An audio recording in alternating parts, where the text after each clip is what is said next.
Yeah, like I say, you're gonna a lot of you around about the 23rd are going to be looking into the skies, and you have to understand that the Large Hadron Collider, its power supply will be diverted back into heating homes, because that's the only way they're going to pay for the nuclear power station that actually powers it up. And so they have to finish their experiments by the end of September, early October, pretty much latest, I guess, because that's when, like I say, the power station has to change its power over to public consumption to pay for itself. And that particle accelerator is not going to be able to get geologically, because of the changes, it's going to struggle through the coming months, as we all are, and we all need to address that a little bit, and maybe quite a big bit. And you have to understand that when we think of it, they're going to be from now, really, it's all beefed up. They've re-beefed the machine up with super powered magnets. So the whole thing, everything they've been doing it's the same, but just on a much bigger scale. And you have to understand that it doesn't take that long before the particles are spinning at 99.999% of the speed of light. And so you can understand that the collisions are already breaking the rules of of Einstein's rules of relativity, space-time and relativity, by literally spinning off. When they collide, these things almost double the speed of light. You can understand that the collision speeds are actually occurring at that tremendous speed now, and breaking all the rules and causing all sorts of kind of effects, and I would say damage to the space-time continuum, which is kind of like you imagine if time isn't linear. Imagine if it is just a unified field, and all the time and all the place could also be in all the same place. So you can literally open one space up to another, dimensional tears. And when you're accelerating these, you understand that you can't lose power. You can transform energy, but you can't just pull out energy out of nowhere. You have to you obviously have to open up that energy equation to be able to access energy and change your perception of energy, and start looking into the deeper space that we sometimes see as the void, and accessing the potential of that.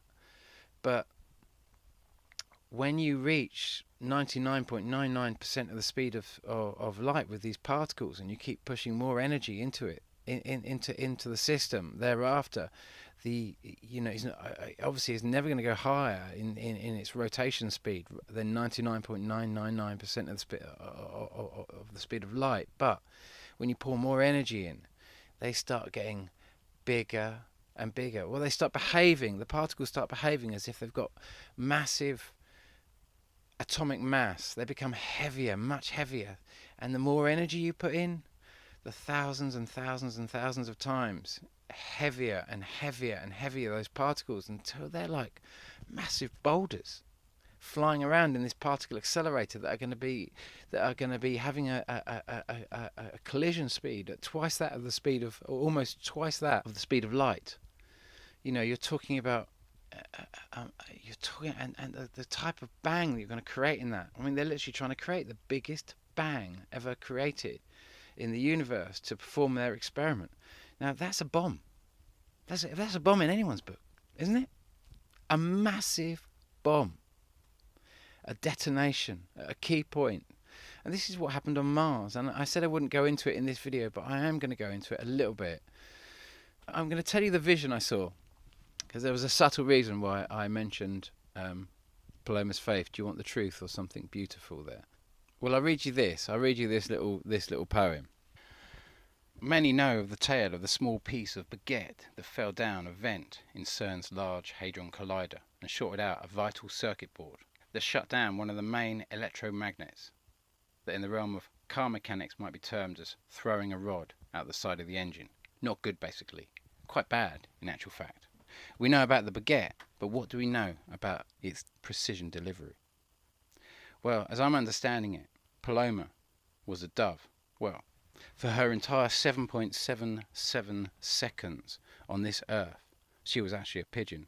But make no mistake, where she comes from, she was a dove.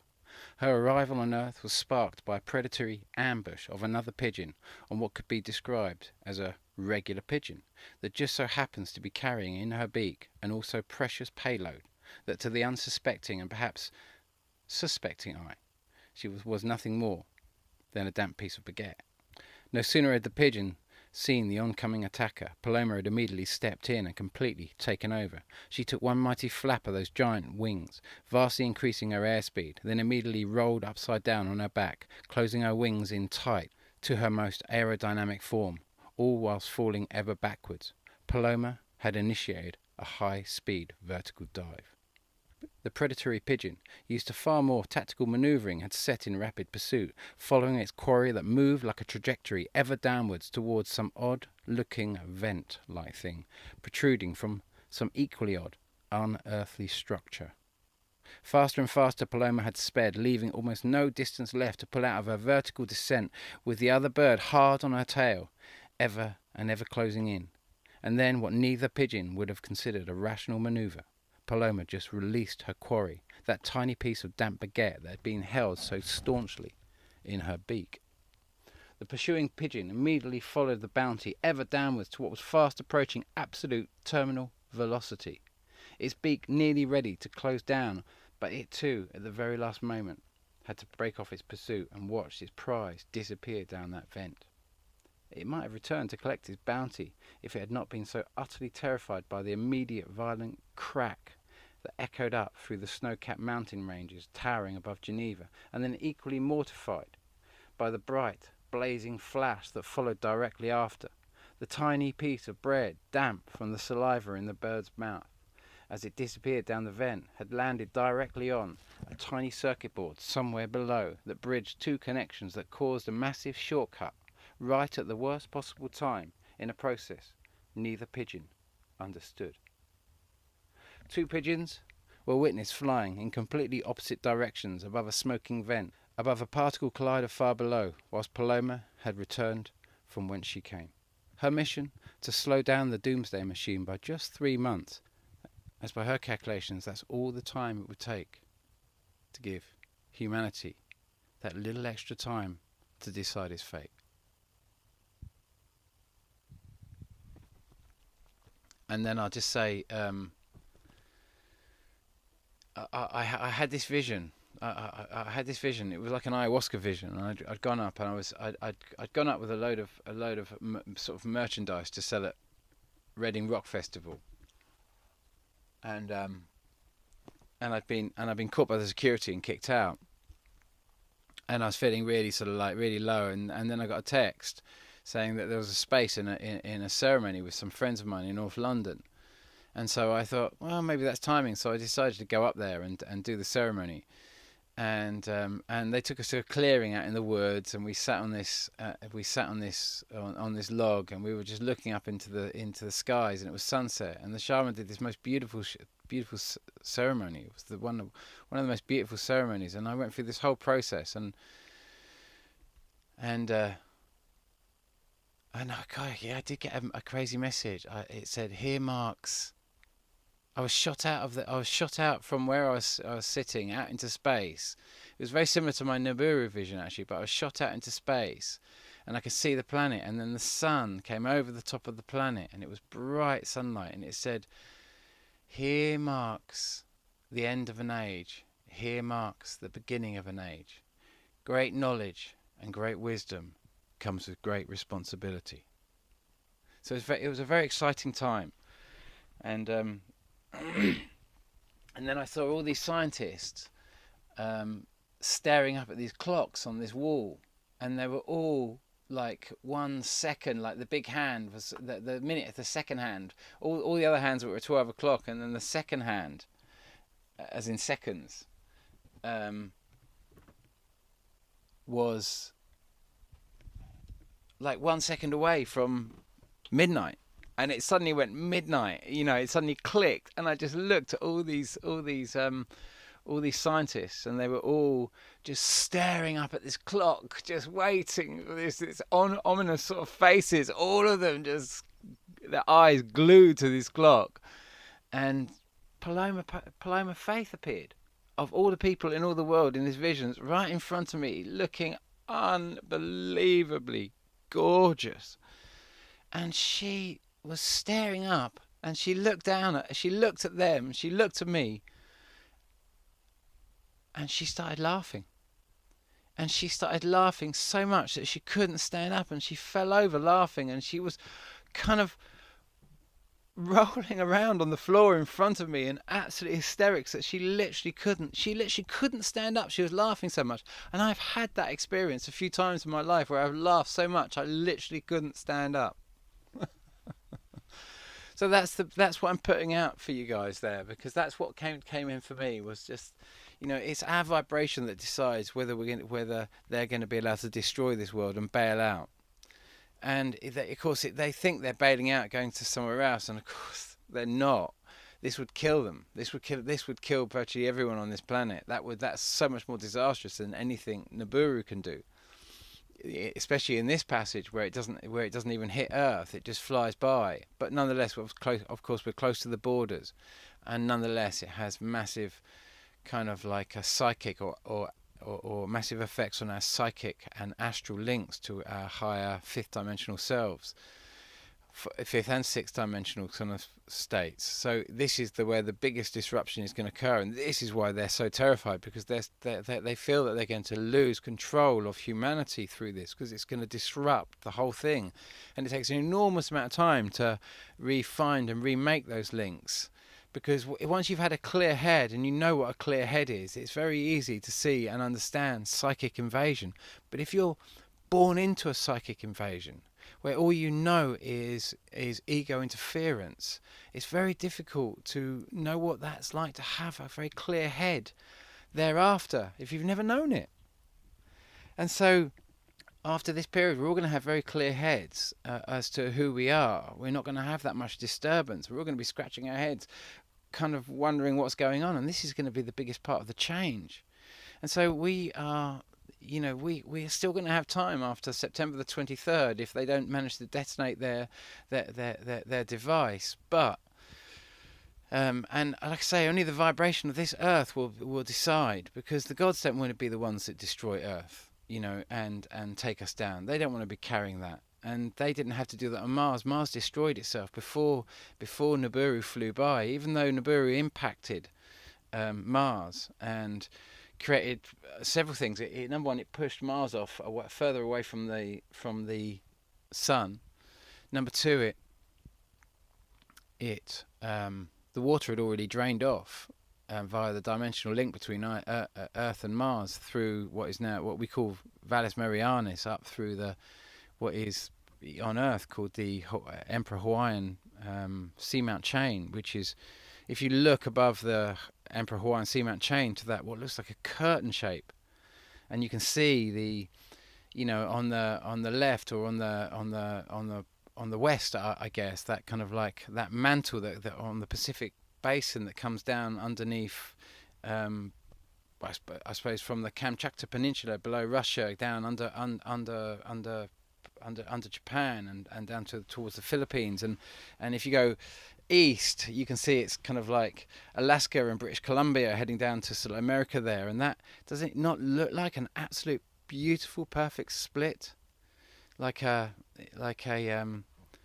it's like I don't know how best to describe that really. It's like it looks like a curtain. I call it the true iron curtain, the true dividing membrane between those who arrived, our maritime law, and the common law, the land that we've been fighting for over the last century or so, millennium or so, should I say, if not longer. And I know that to be true. When I started doing this and I got this message, it was just like, and I was so excited when I'd broken through, if you like, and I started getting these wonderful messages, and I was being told I was going to write a book, and it was all so exciting, and then it was just like, and we're being invaded by Martians. No. You can imagine, it was gutting. It was the most saddest thing. But the more I researched it, the most likeliest planet there was beyond Earth that could have ever had life, of course, is obviously Mars. We know that. We know that because of the Noachian periods where we know we've had water. Ironically, and it's Lovelock's work there that helped me discover the fact there was water on Mars, or the history of that, or more understanding the geological process of how you could say, for example, the moon makes the sea salty. And I know I'm ranting here, but it's so important that I'm going to get you this information out, because it's going to be one of my last main videos. But you can understand how carbon dioxide mixes with the water, with the sea, because of the waves. The moon cools the waves, and this takes in carbon dioxide, and obviously that's carbonated water, and the carbonated water can separate the calcium from the bedrock with two molecules of carbonated water or carbonic acid. Each has 3 atoms of oxygen, and so that makes a combined 6 atoms of oxygen, which can literally oxidize calcium from bedrock, producing calcium bicarbonate, but also really turning solid bedrock into clays, if you like, literally. And obviously the smallest particles in that, as in the smallest atoms that break free from that, are going to be carbons, and they're going to be the silicates, aren't they, and the hydrogens and that sort of stuff. And obviously the carbon atoms can go down and get very compressed down a very dense kind of under the pressure of an ocean acting down. And if there's enough pressure, as there is on Earth, you can get the formation of diamonds, just pure carbon being pushed together. But beyond that, you get another sort of form of crystalline process occurring, where you get the oxygen fusing with then what is the silicates, the silicon atoms, and of course that's producing quartz, basic quartz, fundamental pure quartz. But if you get a mixture of other elements going into there, you can get all sorts of different types of crystals that are made of this same sort of like silicate, sort of like crystalline, process, with the heat from the sort of like under the crust and the pressure of the oceans acting down on the top. And if there's plutons in there, uranium, thorium, cesium, all things like that, if there's plutons in there, you are going to start getting a radioactive crystal that we would call zircon. And of course, zircon effectively makes the oldest clock in the world, where we have carbon dating, which is like 4 half cycles of 5,600 years. 5,500, 5,600 years, you get about 25,000 year full kind of carbon cycle that we call a clock. Well, have you just noticed that Earth has just jumped from 65 million years to nearly 4.6 billion years without barely a mention? It's just like the arrival of the biggest fault line of Earth up until 2001, before the Emperor Hawaiian Seamount chain arrived on our planet. The Valles Marianas was the largest, most spectacular fault line in our solar system, and suddenly this new fault line arrives and barely anyone's even noticed. And then the age of Earth just happens to just jump forward to the age of Mars. That's like, it's going to take 60 million years just to fill the kind of like this new, I can't even begin to sort of put a number on how many sort of like 4 point whatever it is billion years we've now got to add to the sort of like to the 65 million years that we previously supposed the age of Earth. The whole thing, our whole storyline has just been ripped apart in front of us, and no one's, have you heard anyone shouting it out? The way they explain the sort of like the way the magma pours out of Hawaii. Now, Hawaii's the biggest mountain, the biggest obviously volcano, but the biggest mountain in the world. It's you could fit what would it, Everest into Hawaii hundreds of times, I think. It's massive. It's far bigger, but of course it goes deep under the oceans. And so why does they call the mental plume theory an explanation to try and explain why the magma comes out of Hawaii thinner than anywhere else, why it's like water. And of course the real logic is because it's brand new. The crust is so thin there. This thing all occurred really quite relatively recently in terms of geological times. This is all very, very new. And then the magma split, causing the 2 largest earthquakes either side of it. One on the Kamchatka Peninsula in the northern hemisphere, the second largest volcano in the world, and then obviously Hawaii, the biggest. But the fact that this fault line also joins these 2 volcanoes, and then the kind of magma obviously split out from there after the water kind of exited via Mars, via a dimensional tear. It caused this massive split. Magma came out, it went in all directions, butted up, created what we call the Pacific Basin. You can see the wave of it, how it busted through here between the Antarctica and and obviously South America here, and where the Sandwich Islands form here. the whole thing is really quite simple to see. The whole picture, even the sort of like, even the Nibiru's tail, full of sort of like the boulders and the red dust as from when it impacted and did the damage to to Mars. But like I say, it wasn't that destroyed life on Mars. It was the bailing out. And Nibiru's not going to hit Earth. It's not about that this time. Earth has had to learn a really valuable lesson. Humanity has had to learn a really valuable lesson. It has been forced into a state of non-stop perpetual war for thousands of years, just fighting each other, totally turned on our brethren all the time, forced against each other. We have had to learn the terrible woes of war, and that's why this is such a beautiful transition, because we're coming out of that now. And I don't know how the outcome is, but that those that arrived with the great flood from Mars will have to, they have decisions to make as well, whether they choose to oppose us or whether they choose to work with us and become brethren to us. We need to work together now, and we're going to become, we're simply neck and neck. That's what's happened. Humanity is neck and neck now, and in various ways, because we were more advanced in our connection with the gods, I'm understanding previously, but we weren't so scientifically advanced as we are today. So we had a different type of science, if you like, before they arrived, and so now we have another type of science, much more akin to the science that perhaps our gods have used, but nonetheless we were already tapped into a very, very super science before they arrived. But now our science is a much more, it covers a broader area, but nonetheless we're going to want to go back to that old science that we also had before. We're going to want the whole spectrum of the majestic science available to us, and that is all opening up for us now. And we've got to trust in that, and we've got to go with that. But we're going to need to come together and deal with this issue, and there's not many people who are going to see it coming in. There's not many people who are going to understand what's going on. And so if you're getting this message now, and if you're hearing me now, it's because you're meant to be hearing it now. And you're going to be making a decision, and the future of this world is going to sit on the decisions that you make, because picture yourself and all that can occur in a whole new world beginning, say from now. Really, the world is always beginning anew in every new moment, but imagine a whole new world beginning from now, and it's starting right from you, and it's a little line, and it's one single line going off, and it might multiply into many things and become many new things, but it comes down to a decision in an individual right now, and that individual, believe it or not, is you. And it's really a human choice that drives this, whether you can rise to this challenge and do something.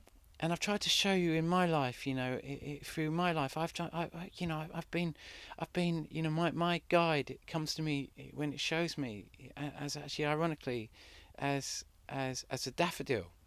I know that sounds a bit bony, doesn't it? But as a daffodil, and the daffodil it has a beautiful view of a wonderful world. It doesn't need to go anywhere or do anything. It's very whole and complete in itself, and it loves radiant sunshine. It loves being around radiant sunshine. But if when it's growing, you can tarmac a road, and it will push through a tarmac by constantly pushing. And I felt as if I've had this energy working through me, where I've had very little power in this realm, as in money. But I've always constantly been out there, always doing it, always pushing it, always doing the best I can with the very least amount. I've tried to be a lean, mean, sort of like machine, doing what I've had to do, but I've not needed money. That's kind of why I fell out with my brother when he said he'd give me $100,000. He has helped me out. My brother really has helped me out, but it wasn't to the tune of anything like that. He helped me out with it was probably about sort of like 10-15 grand during the process of writing Laughing Gas over a period of time, but that wasn't like $100,000 paid out over a long period of time. And the reason it stood out for me was because I've struggled with so many friends with little money in the past, and I've been aware with them, and to the thought of actually having lots of money, I've never wanted that. Even though now I know we're going to need that. We're going to need that money coming in, because unless we bring that in, I can't perform a miracle here. That's just not going to come for you. You have to be your miracle, because if you're too cool for this, I get that, I get that. You must think, I don't want to talk about something like this, I'm damaging climate change if I start talking about this, or it's not very cool and people are going to laugh at me. Get over it. Get over it. I have to get over that. I'm not cool. My country has dumped thousands and thousands and thousands of times more radioactive waste on Iraq in the name of a crime that, in the form of depleted uranium, in the name of a crime I know they did not do. So I had to devote my life to try and stand up against that. Oh, I'm guilty of that crime in my heart. I feel I'm just complicit. If I didn't just sit by and do nothing. So I devote my life to that, because what else can I do? Just try and go and get a job and pretend everything's happy go lucky, and just bury my head in the sand and pretend that's not happened? I have to. I'm absolutely charged, as I cannot leave this plane if I do not give my everything to sort of like to changing that. Then I am of that. Then I'm of that same level. Surely I know that might hurt you if you haven't done that much, and I'm sure you have done all that you've done. But for me, we all do as much as we can do, don't we? In whatever field we're doing, however we see it. I'm going to leave you with this poem, if I haven't helped you find that all essential tear, by a lovely chap called Alyosha. I remember I met him in Mongolia. I went up to see the solar eclipse in Mongolia in 1998, and it was obviously just after the Hong Kong handover. And the reason I kind of went up there, it was kind of a long mission. I used to chase around and follow eclipses for many years. And there was an eclipse happening in North Mongolia, just below the Siberian border, and I can remember getting into Mongolia at that time was very, very difficult, and to get the visas and everything else like that, there was all sorts of crazy skullduggery in China that we had to sort of do in Beijing at the time to get up into Mongolia, and of course you had to get up there because there was Comet Halley-Bopp flying by at that time, and you could only see it from the northern hemisphere, so we had to get right up to the other side of the sort of like, right up to the more of the north of the globe to sort of like see it. So we had to kind of like had a bit of an epic adventure, and I did it on so little money, it was ridiculous. And of course back then they were kind of rare things, weren't they? Comets, and so you had Comet Halley-Bopp and and Halley's Comet and stuff like that. And then suddenly they turn up like the buses since 2011, every 198 days. And of course I remember when they were a rare thing, and suddenly NASA's Comet Elenin, Comet Ison, Comet this, Comet that, asteroid this, super close flyby that. We saw loads, and to me I was smelling a rat already, thinking, hang on, there's something not right here. These used to be rare things, and suddenly they're all turning up. And of course, when I started finding the 198, 200-day interval, I was like, oh my God. Anyway, on the way down on the way back in Mongolia, I jumped on this train heading out, and I met this American guy who, to me, was missing one front tooth. And I very calmly asked him, I said, how did you lose your front tooth? And he said, I never lost it. And I was like, I had to profoundly apologise, or profusely apologise. And so I'd like to read you the poem he recited to me about an eclipse. His name's Alyosha, and I'd love to invite him out here to the little to the conference we're going to do out here on the 11th. So if you see him, you'll recognise him. He's the guy who's not missing one front tooth. His name's Alyosha. I read you this lovely poem. He wrote it to me. He read it to me, and I was in tears at the end of it. And I really want to leave you with this, on a high note, and just to remembering that you are so beautiful. You're more beautiful than you ever realise. All that noise that sometimes goes through your head, that plagues you with so much kind of doubt and all the rest of it. Just remember. You're not that noise, you are what you would do in this world, not what you think, what you do, what comes out of you, the things that you speak and the things that you do is what you truly are. Do not ever think that you're the noise in your head. You're simply not. You recycle so much of the nonsense that goes through you, and you produce works of art. Your lives are works of art. In the eyes of the gods, I can promise you, we're all so beautiful in the eyes of the gods. for the efforts that we make with all the subversion that is going on the psychic levels. Okay, so the tide was stirring up the sea, which lapped against the sand. The sand made up a sunny beach, which lapped against the land. The land rose up to the mountain peaks, which lapped against the sky, and the sky contained the moon, whose laps elliptic caused the tides. I whispered to my girlfriend on the mountain by the sea, "Hey, can you keep a secret? The man in the moon is me. I like to shine upon you as I cycle round your world, for I can tell from far away you're such a far-out girl. I drive the sea and wind to move the rivers and the sand, to sculpt a ring of canyons, which I place upon your hand. I orbit round you, baby, you're my world, my number one. Whom could you cherish more?" My sweetheart answered, "The sun." I bellowed, "That philanderer! You think that he's so great? You think that you're his only girl? He's got another 8. Oh, baby, I'm so faithful, please consent to be my wife. For what can I provide that he cannot?" She answered, "Life. He offers food and light to the plants for which I'm bound. He gives me thermal power, heating up my fertile ground, enabling my children to proliferate and spread. I love you, you big lunatic, but without him, I'm dead." The answer left me speechless, mad with envy and chagrin. I spend my life orbiting her, and she's in love with him. I said I'll win you over, yes I must, without a doubt. I'll show you who has power. I will block your boyfriend out. Her voice was full of fear. "Oh no, don't make him go away. My children need him to survive. They need the light of day. Oh, please don't do what you propose," I heard her stricken cry.